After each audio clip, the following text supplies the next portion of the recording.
আসসালামু আলাইকুম ওয়া রাহমাতুল্লাহ। প্রিয় দর্শক, আশা করি আল্লাহর রহমতে ভালো আছেন।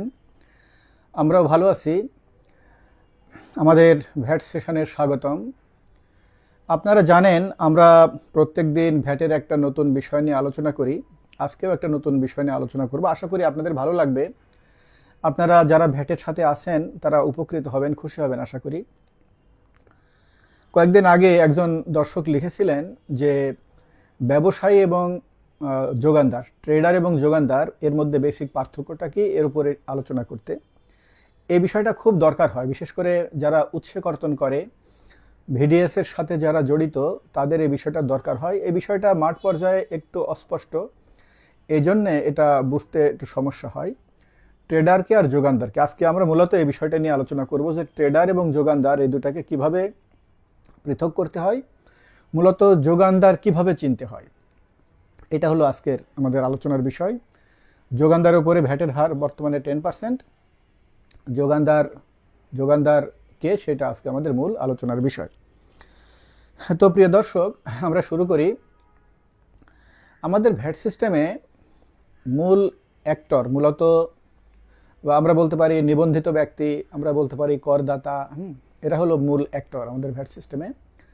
এরা মূলত উৎপাদনকারী, ট্রেডার। ট্রেডারকে আমরা বাংলায় বলি ব্যবসায়ী। ব্যবসায়ী যে কিনে বিক্রি করে। উৎপাদনকারী, ট্রেডার, সেবা প্রদানকারী, আমদানিকারক, রপ্তানিকারক। উৎপাদনকারী, ব্যবসায়ী, সেবা প্রদানকারী, আমদানিকারক, রপ্তানিকারক, এরা হলো মূলত নিবন্ধিত ব্যক্তি। এরা মূলত করদাতা বা আমাদের সিস্টেমের অ্যাক্টর আর কি। তো এখানে উৎপাদনকারী চিনতেও খুব একটা অসুবিধা হয় না, আমদানিকারক চিনতেও খুব একটা অসুবিধা হয় না, রপ্তানিকারক চিনতেও খুব একটা অসুবিধা হয় না, ট্রেডার চিনতে একটু অসুবিধা হয় সামান্য, আর যোগানদার চিনতে বেশ অসুবিধা হয়। ট্রেডারের একটু সামান্য, আমি একটা কথা বললে আপনারা বুঝতে পারবেন ট্রেডার কারা। ট্রেডার হলো যারা কিনে বিক্রি করে, কিনে কোনো রকম কোনো পরিবর্তন না করে বিক্রি করে। যেমন departmental store, general store, shopping mall, super shop, mega mall, পাইকারি বিক্রেতা, খুচরা বিক্রেতা, কমিশন এজেন্ট, ডিলার, ডিস্ট্রিবিউটর, এরা হলো, এদেরকে বলে হলো ব্যবসায়ী, ট্রেডার। এবার আসেন যোগানদার। ব্যবসায়ী কিনে বিক্রি করে, যোগানদারও কিনে বিক্রি করে। তাহলে যোগানদার চিনতে অসুবিধা কেন হয়, যোগানদার কিভাবে চিনবো, সেটা আজকে আমাদের আলোচনার বিষয়। আমরা এখন সেটা আলোচনা করব। আপনারা আমার বইয়ের আমার বইয়ের আমার বইটা প্রকাশিত হয়েছে, আপনারা জানেন। আমার বইয়ের এবার শিরোনামটা একটু চেঞ্জ করছি। বই শিরোনাম হলো সহজ ভাষায় ভ্যাট। আমার বইয়ের তৃতীয় খণ্ডের তৃতীয় অধ্যায় হলো ভিডিএস। তৃতীয় খণ্ডের তৃতীয় অধ্যায়। এখানে যোগানদারের উপর একটা ভালো আলোচনা আছে। আপনারা যাদের পক্ষে সম্ভব এটা পড়বেন। এটা পড়লে আপনারা যোগানদার সম্পর্কে খুব ভালো জানতে পারবেন। তো আসুন এখন যোগানদার নিয়ে আলোচনা করি। যোগানদার প্রকিউরমেন্ট প্রোভাইডার। যোগানদারের ইংরেজি হলো প্রকিউরমেন্ট প্রোভাইডার। সাধারণত আমরা বলি সাপ্লায়ার। আমরা সাপ্লায়ার বলি, সাধারণত আমরা বলি যে তিনি সাপ্লায়ার, এরকম আমাদের কমন ল্যাঙ্গুয়েজে আমরা বলি সাপ্লায়ার। এই সাপ্লায়ারটাকে আমরা যোগানদার মিন করি। বিভিন্ন অফিসে যারা বিভিন্ন পণ্য ইত্যাদি সাপ্লাই দেয় তাদেরকে আমরা সাপ্লায়ার বলি। তারা আসলে মূলত যোগানদার। আমাদের ভ্যাটের ল্যাঙ্গুয়েজে তারা হলো যোগানদার, প্রকিউরমেন্ট প্রোভাইডার। যোগানদার মানে হলো, প্রকিউরমেন্ট প্রোভাইডার মানে হলো সে এক জায়গা থেকে প্রকিউর করে, সে নিয়ে আসে, আরেক জায়গায় প্রোভাইড করে। এই তাকে বলে হলো যোগানদার, ইংরেজিতে বলে হলো প্রকিউরমেন্ট প্রোভাইডার। তো এখন আসেন যোগানদার আর ট্রেডারের মধ্যে মূল পার্থক্য কি, এটা বোঝা দরকার। এটা বুঝলেই যোগানদার কাকে বলে সেটা আমরা বুঝতে পারবো। ট্রেডার হলো পণ্য বিক্রি করে, ট্রেডার পণ্য বিক্রি করে, আর যোগানদার সেবা দেয়। যোগানদার একটা সেবা। যোগানদার হলো একটা সেবা। কিসের সেবা? সে পণ্য এক জায়গা থেকে কিনে পরিবহন করে নিয়ে আসে আরেক জায়গায় সাপ্লাই দেয়। এই যে সার্ভিসটা দেয়, এই সার্ভিসটার নাম হলো যোগানদার সেবা। তো সে যোগানদার আসলে আসলে সাপ্লাই দেয় পণ্য, কিন্তু ভ্যাটের ল্যাঙ্গুয়েজে যোগানদার একটা সেবা। তো তাহলে মূল পার্থক্য হলো যে ট্রেডার হলো পণ্য বিক্রি করে আর যোগানদার সেবা বিক্রি করে। এরপরে আসেন ট্রেডার এবং যোগানদারের মূল পার্থক্য কি, সেটা আমরা এখন আলোচনা করি। ট্রেডার একজন, আমি একটু আগে বলেছি ট্রেডার কারা। ট্রেডার হলো departmental store, general store, super shop, mega mall, shopping mall, পাইকারি বিক্রেতা, খুচরা বিক্রেতা, ডিলার, ডিস্ট্রিবিউটর, কমিশন এজেন্ট, এরা হলো সব ট্রেডার। এই সব জায়গায় তারা পণ্য নিয়ে বসে থাকে, কাস্টমার যায় কিনে নিয়ে আসে, এই হলো ট্রেডার। যোগানদারের কতগুলো বেসিক বিষয় আমি প্রথমে বলি। সেটা হলো, যারা ধরেন বিভিন্ন অফিসে সাপ্লাই দেয়, আপনি সাধারণভাবে আপনি চিন্তা করে দেখেন, বিভিন্ন অফিসে যারা সাপ্লাই, আপনার অফিসে যারা সাপ্লাই দেয়, তারা কেমন ধরনের অ্যাক্টর? তারা মূলত এই এই সাপ্লাই কাজ করার জন্য তারা ডকুমেন্ট তৈরি করে, ট্রেড লাইসেন্স করে, টি আইন করে, বি আইন করে, এরপরে বিভিন্ন অফিসের সাথে যোগাযোগ রাখে, পত্রপত্রিকায় টেন্ডার দেখে, কোথায় কোন টেন্ডার আহ্বান করা হয়েছে সেই টেন্ডার দেখে ওই টেন্ডারে সে পার্টিসিপেট করে। তো এইভাবে সে বিভিন্ন টেন্ডারে পার্টিসিপেট করে, 10টা টেন্ডারে পার্টিসিপেট করলে হয়তো একটা পায়, বাকিগুলো সে পায় না, বাকিগুলো সে আর্নেস্ট মানি ফেরত নিয়ে আসে। এই হলো দি নেচার অফ বিজনেস হবে যোগানদার। তো যোগানদারের, এবার আমরা যোগানদারের প্রকৃতি দেখি। যোগানদার আর ট্রেডারের পার্থক্য যদি আমরা আলোচনা করি, তাহলে আমরা যোগানদারটাকে বুঝতে পারবো। ট্রেডার তার একটা নির্দিষ্ট একটা স্থান আছে, একটা স্থাপনা আছে, একটা দোকান আছে, একটা প্লেস আছে, তার একটা সাইনবোর্ড আছে, তার ম্যান পাওয়ার সেখানে কাজ করে, সেখানে সে ফিক্সড। এই হলো ট্রেডার।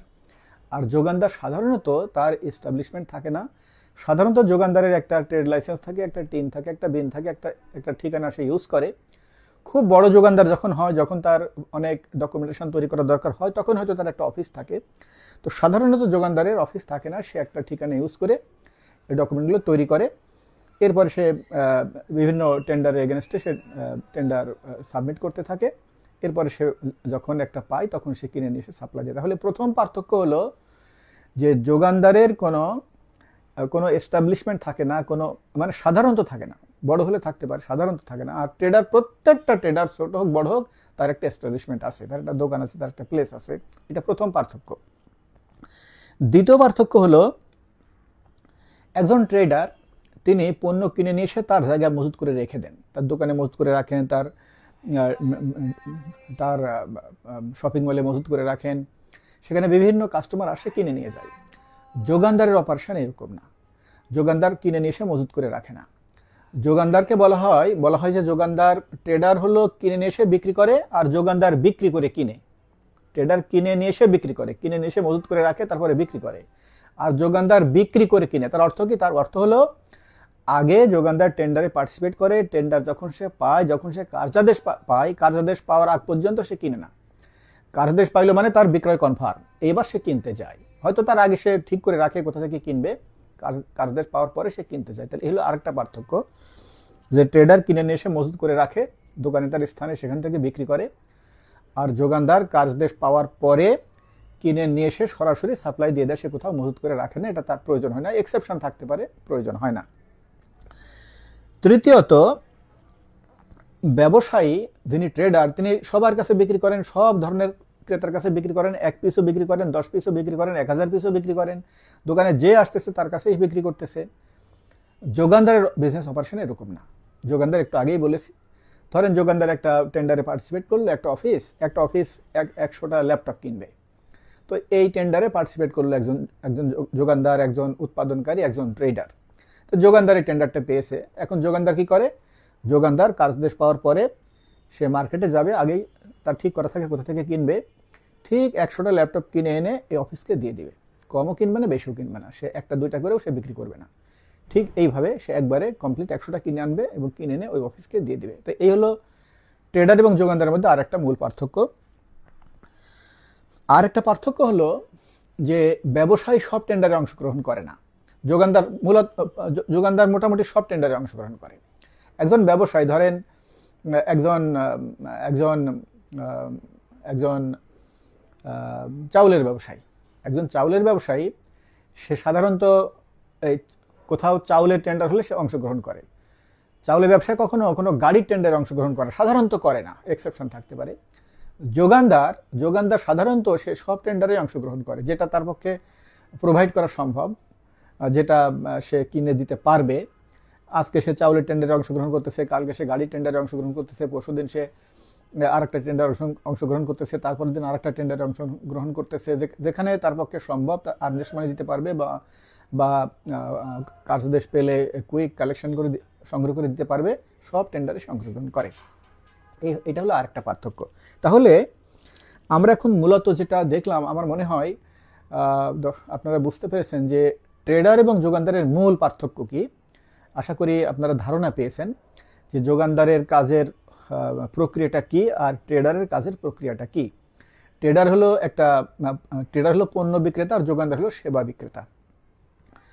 এবার আসেন মাঠ পর্যায়ে একটা প্রশ্ন প্রায় আসে যে উৎপাদনকারী যোগানদার হতে পারবে কিনা, ট্রেডার যোগানদার হতে পারবে কিনা। এই বিষয়টা আলোচনা করে আজকে শেষ করব। প্রথম কথা হলো আইনে উৎপাদনকারী যোগানদার হতে পারবে না এটা আইনে বলা নাই। হ্যাঁ, আইনে বলা, কিন্তু প্র্যাকটিক্যালি এটা হয় না। প্র্যাকটিক্যালি হয় না। একজন উৎপাদনকারী সে সাধারণত উৎপাদন করে বিক্রি করা, তার যে মার্কেটিং মেকানিজম এই উৎপাদন করে বিক্রি করার সাথে সংশ্লিষ্ট। তার ট্রেড লাইসেন্সে উৎপাদনকারী থাকে লেখা থাকে, তার বেআইনে উৎপাদনকারী লেখা থাকে। তো সে কি যোগানদার হতে পারবে না? হ্যাঁ, যোগানদার হতে পারবে। যদি তার ট্রেড লাইসেন্সে যদি যোগানদার সে লিখে নেয় বা আলাদা ট্রেড লাইসেন্স যদি করে আলাদা এন্টিটি হিসেবে, সেটা আলাদা কথা। কিন্তু এই উৎপাদনকারী যদি তার ট্রেড লাইসেন্সে যোগানদার ট্রেড লাইসেন্সে লেখা থাকে সরবরাহকারী, যদি অ্যাড করে, যদি তার বেআইনে যদি যোগানদার অ্যাড করে সে যদি উৎপাদনকারী তার উৎপাদিত পণ্য যোগানদার হিসাবে সরবরাহ করতে পারবে না। উৎপাদনকারী তার উৎপাদিত পণ্য যোগানদার হিসাবে সরবরাহ করতে পারবে না। উৎপাদিত পণ্য উৎপাদনকারী হিসেবে সরবরাহ করতে হবে। যোগানদার হিসেবে সে যদি কোনো পণ্য কিনে সরবরাহ করে সেটা যোগানদার হবে। কিন্তু আমি আগেই বলেছি যে আইনে হতে পারে, কিন্তু প্র্যাকটিক্যালি এটা হয় না। এই গেল এক নম্বর কথা। এরপরের কথা হলো যে ট্রেডার যোগানদার হতে পারবে কিনা। আমাদের বর্তমানে ট্রেডারের অপারেশন হলো 15% ভ্যাট দিলে রেয়াত পায়, আর 7.5% ভ্যাট দিলে রেয়াত পায় না। যারা 15% ভ্যাট দেয়, রেয়াত নেয়, তাদের উৎসে কর্তন নাই, তাদের একটা সম্মাননাপত্র সাথে দিতে হয়। আমি এর আগে আলোচনা করেছিলাম, উৎসে কর্তন করা লাগে না, এখানে যোগানদার হওয়ার প্রশ্ন আসে না। ট্রেডার যারা 7.5% ভ্যাট অ্যাপ্লাই করে যারা সরবরাহ দেয়, আমাদের বর্তমান যে ভিডিএস রুল সেখানে বলা আছে এই ধরনের ট্রেডারকে যোগানদার হিসেবে গণ্য করে 10% ভিডিএস কাটতে হবে। এটা আমরা আগেও সম্ভবত আলোচনা করেছি। তাহলে যে ট্রেডার 7.5% ভ্যাট অ্যাপ্লাই করে সরবরাহ দেয়, আমাদের বর্তমান ভিডিএস রুল অনুসারে সে ট্রেডারকে যোগানদার বিবেচনা করে 10% ভিডিএস কাটতে হয়। তো প্রিয় দর্শক, আজ আমরা একটা বিষয় আলোচনা করলাম। বিষয়টা হলো যে মূলত আজকের বিষয়টা হলো যে যোগানদার আপনি কিভাবে চিনবেন। তো এই হলো বিজনেস প্রক্রিয়াটা আমি বললাম, এইভাবে আপনি চিনবেন। আর হলো তার ডকুমেন্টেশন দেখে চিনবেন। কোনো উৎসেকর্তনকারী যখন কোনো সরবরাহকারীকে এনলিস্টমেন্ট করে, তখনই তাকে চিনে ফেলতে হবে যে আমার এই সরবরাহকারী তার স্ট্যাটাস কি। তার ট্রেড লাইসেন্স দেখতে হবে, তার টিআইএন, তার বিআইএন, ট্রেড লাইসেন্সে লেখা থাকে সে কি, বিআইনে লেখা থাকে, যদি কোম্পানি হয় তাহলে মেমোরেন্ডামে লেখা থাকে। এই সমস্ত ডকুমেন্ট দেখে ঠিক করে নিতে হয় যে আমার এই সাপ্লায়ারটা উৎপাদনকারী নাকি ট্রেডার নাকি যোগানদার। এবার প্রত্যেকটা সাপ্লাইয়ের ক্ষেত্রে এটা ঠিক করা লাগে না, একবার বুঝে ফেললেই চলে আর কি। আর মাঝে মধ্যে যদি নতুন কোনো সরবরাহ করে আসে সেক্ষেত্রে একটু বোঝার দরকার হয়। যদি ডকুমেন্টেশন দেখে বুঝতে সমস্যা হয় তাহলে তার প্রেমিস ভিজিট করতে হবে। প্রেমিস ভিজিট করে বুঝতে হবে যে এই প্রতিষ্ঠানটা কি ধরনের পণ্য। সাধারণত আমরা বুঝতে পারি, ডকুমেন্টেশন দেখে বুঝতে পারি, আমরা নাম দেখে অনেক সময় বুঝতে পারি। ধরেন আপনি যদি বলেন যে কোহিনুর কেমিক্যাল কোম্পানি থেকে আপনি সাবান কিনেছেন, কোহিনুর কেমিক্যাল কোম্পানি একটা উৎপাদনকারী, এটা সবাই জানে। আপনি যদি বলেন যে আমি বসুন্ধরা পেপার মিলস থেকে আমি টিস্যু কিনেছি, তো বসুন্ধরা পেপার মিলস যে একটা উৎপাদনকারী এটা সবাই জানে। আপনি যদি বলেন যে আমি ফ্লোরা লিমিটেড থেকে আমি ল্যাপটপ কিনেছি, তো ফ্লোরা লিমিটেড যে ট্রেডার এটা মোটামুটি সবাই জানে। তো সাধারণ নলেজেও আমরা জানি। এরপরে ডকুমেন্টেশন দেখতে হবে, trade licence, TIN, BIN, other document, তারপরে যদি কোম্পানি হয় তাহলে মেমোরেন্ডাম, এগুলো দেখতে হবে। আর হলো তার প্রেমিস ভিজিট করতে হবে, করে শিওর হতে হবে যে আমার সরবরাহকারী তিনি কি উৎপাদনকারী নাকি তিনি ট্রেডার নাকি যোগানদার। তো এইভাবে একজন উৎসেকর্তনকারী যোগানদারের কাছ থেকে সরবরাহ নিচ্ছে কিনা এইভাবে তিনি নিশ্চিত হবেন। তো প্রিয় দর্শক, আজকে আমরা যে আলোচনা করলাম এখানে মূল আমাদের আজকের ফোকাস ছিল যে আপনি যোগানদার কিভাবে চিনবেন। তো আমি আশা করি যে যোগানদার কিভাবে চিনবেন সেটা আমি আপনাদেরকে বোঝাতে পেরেছি। খুব সংক্ষেপে বলি যে তার বিজনেস যে প্রক্রিয়া সেটা দেখবেন। আমি 4টে বৈশিষ্ট্য বলেছি, সেটা দেখবেন।